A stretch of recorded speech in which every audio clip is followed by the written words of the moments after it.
है कि आप किसी राजनीतिक संगठन के सदस्य बने क्या अपनी पढ़ाई के दौरान? जी, जी। ऐसा है कि जी। हमारा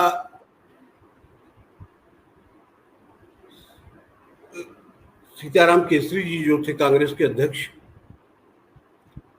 बिहार से थे और उनकी पोती जो थी, वो हमारे जब लड़के की शादी हमने दिल्ली में किया,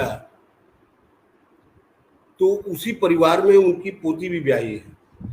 तो उसकी शादी के सिलसिले में, उसकी तैयारी के सिलसिले में जब हम लोग दिल्ली में थे, तो वहाँ पर माननीय अमर सिंह जी से हमारी मुलाकात हुई और बाद में जब वो समाजवादी पार्टी ज्वाइन किए, तो अब चूंकि उस समय वो हमारे स्वागत में थे, पूरी व्यवस्था उन्होंने उन्हीं को दे दिया था शादी की, तो सब वही देख रहे थे कहाँ पर रखना है, कहाँ पर क्या खाना है, क्या पीना है। तो उस समय की मुलाकात थी और जब समाजवादी पार्टी ज्वाइन किया तो उन्होंने बनारस से ही उसका आगाज करने के लिए बनारस आने वाले थे। तो यूपी कॉलेज, उनकी इच्छा थी कि मैं यूपी कॉलेज से उसको चालू करूं और कुछ जगहों पर पत्रकार संघ में और दो तीन जगह कार्यक्रम हो, तो वो सब व्यवस्था में मैं रहा और उनके साथ ही मैं फिर जुड़ता गया। लेकिन इसके पहले से मैं समाजवादी पार्टी में फाउंडेशन मेंबर भी रहा हूँ। जब समाजवादी पार्टी का गठन हो रहा था, तो राधे श्याम सिंह जी हमारे बगल में रहते हैं, वो, मैं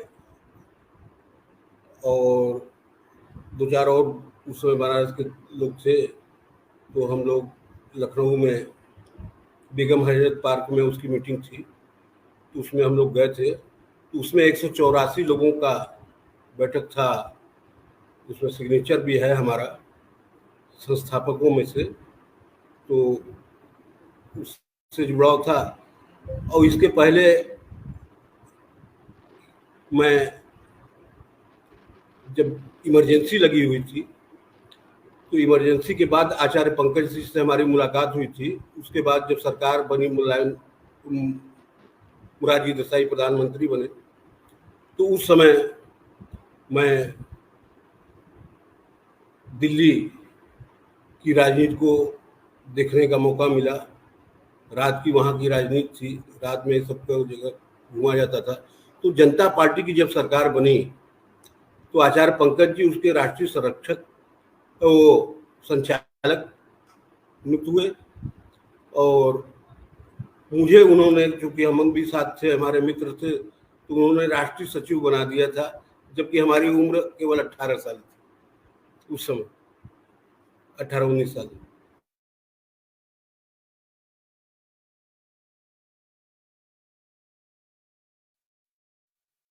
जी, नेटवर्क की प्रॉब्लम है और एक पॉश इलाके में है ये इस समय। नाटी इमली बहुत ही प्रसिद्ध जगह है, वहाँ का भरत मिलाप बहुत ही मशहूर है और पॉश इलाका है बनारस का, लेकिन वहाँ पर भी नेटवर्क की स्थिति हम लोग देख रहे हैं। तो इस तरीके से अरुण कुमार केसरी जी, तिवारी जी, आपके यहाँ पर प्रधानमंत्री है, इतना बड़ा शहर है और वहां पर भी ऐसा डिजिटल इंडिया फेल हो रहा है। अब आप बताइए जी जी कि बहुत ही ज्यादा जी दुखद है। हम लोग तो ये मान जी के चलते हैं कि कहीं पूरे देश में नेट काम करेगा नहीं करेगा, लेकिन कम से कम वाराणसी में तो नेट काम करेगा। लेकिन वाराणसी के जी अपने अंदर भी अगर नेट काम नहीं करेगा, तो फिर जी देश भर में ये डिजिटल इंडिया किस तरीके से चलेगा, जी जी ये बड़ा सवाल आज है। खैर, बहुत इंटरेस्टिंग जो बातचीत हमारी चल रही है। हम ये बता दें कि जी हम केसरी जी के साथ में बातचीत कर रहे हैं सप्ताह के व्यक्तित्व के अंदर। वो एक उन्होंने बताया कि किस तरीके से जनता पार्टी के समय से ही वो जुड़ गए थे और किस तरीके से समाजवादी पार्टी के संस्थापक सदस्य के तौर पर भी वो रहे हैं। एक व्यावसायिक होने के बाद एक बड़े साहित्यकार होने के बाद में उनकी जो रुचि समाजवादी विचार के अंदर रही वो प्रशंसनीय है। हम लोग उनके साथ में और भी बातचीत करेंगे। मैं तिवारी जी से कहूंगा कि और भी जो आप उनके बारे में आपको जानकारी है वो अगर आप दर्शकों के साथ साझा करें, और ये हम उम्मीद करेंगे कि उनका डिजिटल इंडिया में उनकी पुनर्वापसी होगी, है ना, अगर कोई साजिश नहीं है तो। जी डॉक्टर तिवारी जी जी। सर, एक तो चीज ये है कि सर, एक चीज तो ये है कि बनारस वाचिक परंपरा का शहर है। तो यहाँ के सबसे बड़े विद्वान हम तो कहेंगे माने जाते हैं अपने कबीर दास जी, तुलसीदास जी, रैदास। इन लोगों का कोई विधिवत जिसको शिक्षा कहते हैं, किसी स्कूली शिक्षा इन लोगों की नहीं हुई थी, लेकिन ये लोग बहुत बड़े आदमी थे, बहुत बड़े कवि थे, बहुत बड़े दार्शनिक है जाएंगे, बहुत बड़े सामाजिक कार्यकर्ता थे। उसी कड़ी में अरुण कुमार केसरी भी है। अरुण कुमार केसरी जी जैसा हमको लग रहा था कि वो थोड़ा संकोच कर रहे थे, शर्मा रहे थे, लेकिन उन्होंने प्रारंभिक शिक्षा के बाद इंटर तक ही वो लगभग वो अपना शिक्षा ग्रहण किए, और उसके बाद खैर आप बात करेंगे अपना ग्रेजुएशन में ये एग्जाम देने के लिए गए। अभी अभी उसकी चर्चा होगी इनकी शिक्षा का। तो जी डॉक्टर सुनीलम, आप चर्चा करें। चलिए जी, आप आ गए लौट के, बहुत अच्छा हुआ। मुझे लगा कि डिजिटल इंडिया के अंदर भी अलग अलग किस्म की साजिश चलती है ना, ये हम लोग बराबर इस साजिश का शिकार होते रहे हैं। तो केसरी जी, मैं ये जानना चाह रहा हूँ कि आपने बताया जनता पार्टी, जनता जो है और समाजवादी पार्टी के साथ में आपका जो रिश्ता रहा, एक व्यवसायी होने के बाद में आपको उस समय ये डर नहीं लगता था क्या कि सीबीआई, आईटी और ईडी आएगी और छापे आपका मारी करेगी और आपका पूरा व्यापार जो है वो ध्वस्त हो जाएगा, जैसा आजकल आपके जो प्रतिनिधि हैं वो करवा रहे हैं? जी नहीं, ऐसी कोई बात नहीं थी। और उस समय तो इमरजेंसी में कई नेता लोग जो भूमिगत थे वो भी हमारे यहाँ शरण पाते रहे, रुकते रहे, क्योंकि यहाँ से कोई मतलब नहीं था, कोई जानकारी नहीं थी। तो एक दो दिन तक यहाँ पर लोग रुकते रहे, फिर आगे जाके भले ही गिरफ्तार हो जाए तो वही स्थिति थी, जिसमें एक नाम मैं आपको बता रहा हूँ। जॉर्ज जी के साथ प्रोफेसर विनय कुमार जी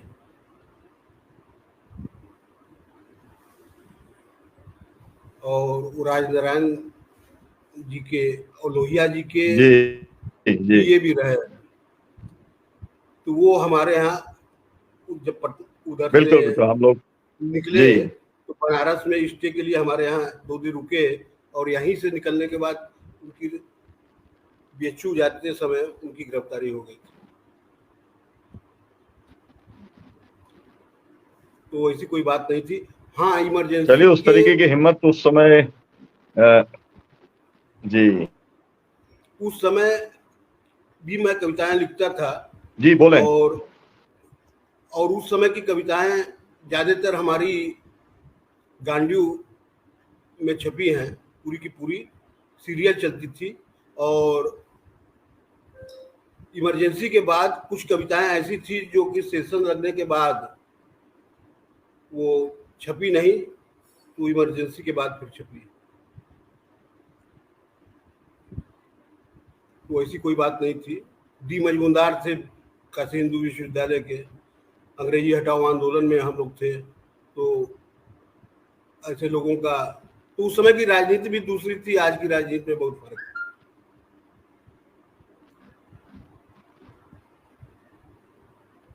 जी, तो आपकी जो कविताओं का संकलन इमरजेंसी को लेके जो है वो कोई पुस्तिका के शक्ल में आया है क्या? जी जी, पहली पुस्तक हमारी चीख है।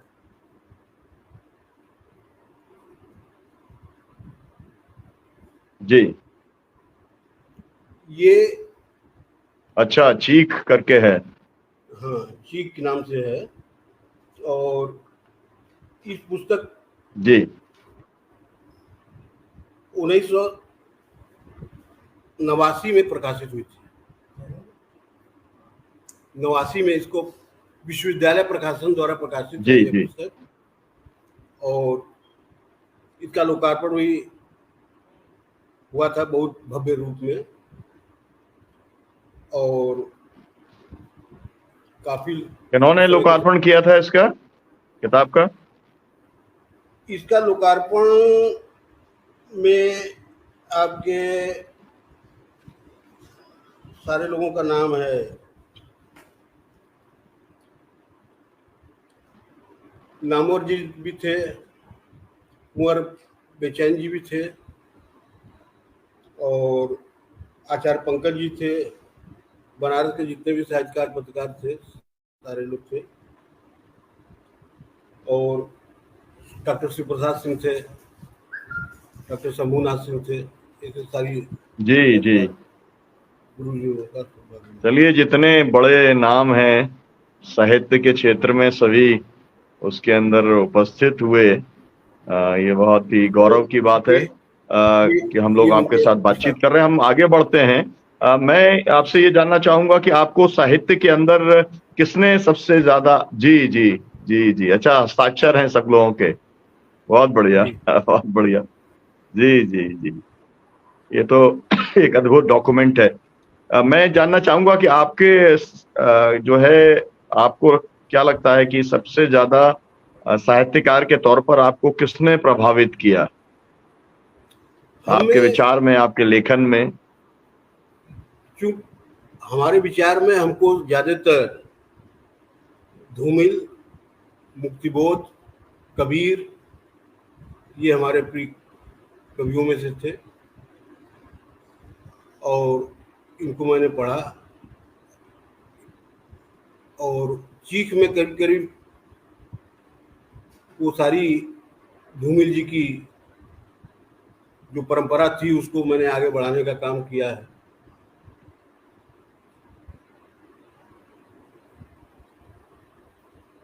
मैं हिंदी साहित्य में हर विधा में लिखा हूँ, जिसमें कि ये तो नई कविताओं का संग्रह है। उसके बाद दूसरी पुस्तक आई हमारी, द्वंद। ये पुस्तक भी शिव प्रसाद सिंह और लक्ष्मीकांत वर्मा उस समय थे हिंदी, उत्तर प्रदेश हिंदी संस्थान के अध्यक्ष, तो उन्होंने इसका लोकार्पण किया था। अध्यक्षता डॉक्टर साहब ने किया था। ये उनका भी सिग्नेचर है उस समय का। जी जी, ये भी नई कविताओं का है। और ये पुस्तक हमारी 94 में प्रकाशित हुई थी। उसके 25 साल के अंतराल के बाद ये पुस्तक आई हमारी सोच। 25 साल तक कोई पुस्तक नहीं था, लिखा हुआ था, प्रकाशित नहीं हुए थे, तो कई पुस्तकें थी। इसका लोकार्पण नरेंद्र मोदी जी ने किया बनारस में।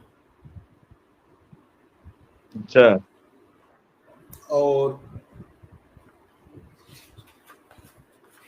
इस पर उन्होंने अपना हस्ताक्षर भी किया है, जो मैं आपको दिखा रहा हूँ। तो इसमें मोदी जी के हस्ताक्षर तो हैं, तो वो सोच के ऊपर भी कुछ असर आया इसका? है? जी जी जी जी जी, बिल्कुल। और उन्हीं को मैं समर्पित भी किया हूँ ये पुस्तक। जी जी, तो आपका जो ये, इसको क्या माना जाए, विचार यात्रा मानी जाए आपकी? नहीं, हमारे किसी राजनीतिक दल से प्रतिबद्ध नहीं हूँ। साहित्यकार स्वतंत्र रहता है जी। इसमें कितनी कविताएं ऐसी हैं कि जो सत्ता के खिलाफ है, तो उससे हमारा कोई मतलब नहीं है। किसी की गुणगान के लिए हमने लिखा है, ऐसी बात नहीं। उसके बाद ये 23 में ये आई, चलो हम चले पुस्तक। जी, इसका भी लोकार्पण हो चुका है। और आशुतोष राणा जी ने इसका लोकार्पण किया रुद्राक्ष में, बनारस के रुद्राक्ष कैंपस में। जी और इसके बाद गोष्ठी हुई थी, तो बहुत बड़ी गोष्ठी थी, उसमें सारे साहित्यकार जितेंद्र नाथ मिश्र वगैरह और बनारस के सारे पत्रकार संघ के लोग और सारे लोग उसमें शामिल थे, पूरे व्यापार मंडल के लोग शामिल थे। मारवाड़ी युवक संघ में इसका हुआ, फिर बाद में इसका विवेचन। अभी हमारी गजल संग्रह आने वाली है, 2 अमानते आवाम और महकते अल्फाज, और 2 महाकाव्य भी मैंने लिखा है। इंद्रप्रस्थ खंड काव्य है और पंचवाण। तो इंद्रप्रस्थ जो है वो कृष्ण पर आधारित है, पांडवों के। श्री कृष्ण ने सोचा कि भाई गीता का उपदेश तो केवल हमने रणभूमि में दिया, और इसको सुनने के बाद हमारा शिष्य अगर भूल गया तो कलयुग में इसका कैसे लोगों पर ज्ञान की बातें सारी प्रसारित होंगी, तो इसका परीक्षा लिया जाए, उस पर आधारित है। और एक नाटक हमें पढ़ने को मिला था नागरी नाट्य प्रचारणी सभा में, वो उस नाटक के आधार पर हमको उसका बैकग्राउंड मिल गया था, तो उसको खंड रूप में हमने श्री कृष्ण अर्जुन युद्ध के नाम से माखनलाल चतुर्वेदी जी का वो नाटक है, तो उससे हमें पात्र भी मिल गए और सारी सामग्री भी मिल गई, तो उसके आधार पर हमने खंड काव्य की रचना की है। ये अभी जल्द ही हम सोचते हैं कि 5-6 महीने में ये प्रकाशित हो जाएगी खंड काव्य जी। हमारी। आप ये अपना व्यापार में और इसमें साहित्य में कैसे आप समन्वय बैठाते हैं केसरी जी? मेरी रचना प्रक्रिया को अगर आप देखेंगे तो सर काफी कुछ इधर जो ये पूरा हुए, ये तो ये आपका इंद्रप्रस्थ तो मैं काफी दिनों से लिख रहा था, करीब 40 साल में मैं लिखा, यानी चीक के बाद से ही चालू हो गया था। अब जो जो एक छंद अपना लिखते गए, पूरा हुआ है ये कोरोना काल में, क्योंकि उस समय पूरा एकदम समय मिला तो उसमें पूरा हुआ है। और मैं अक्सर कोई दिमाग में अगर कोई बात आती थी तो उसको अपने डायरी में मैं नोट कर लेता था, फिर आराम से मैं उस पर चिंतन मनन करके फिर कविता लिखता।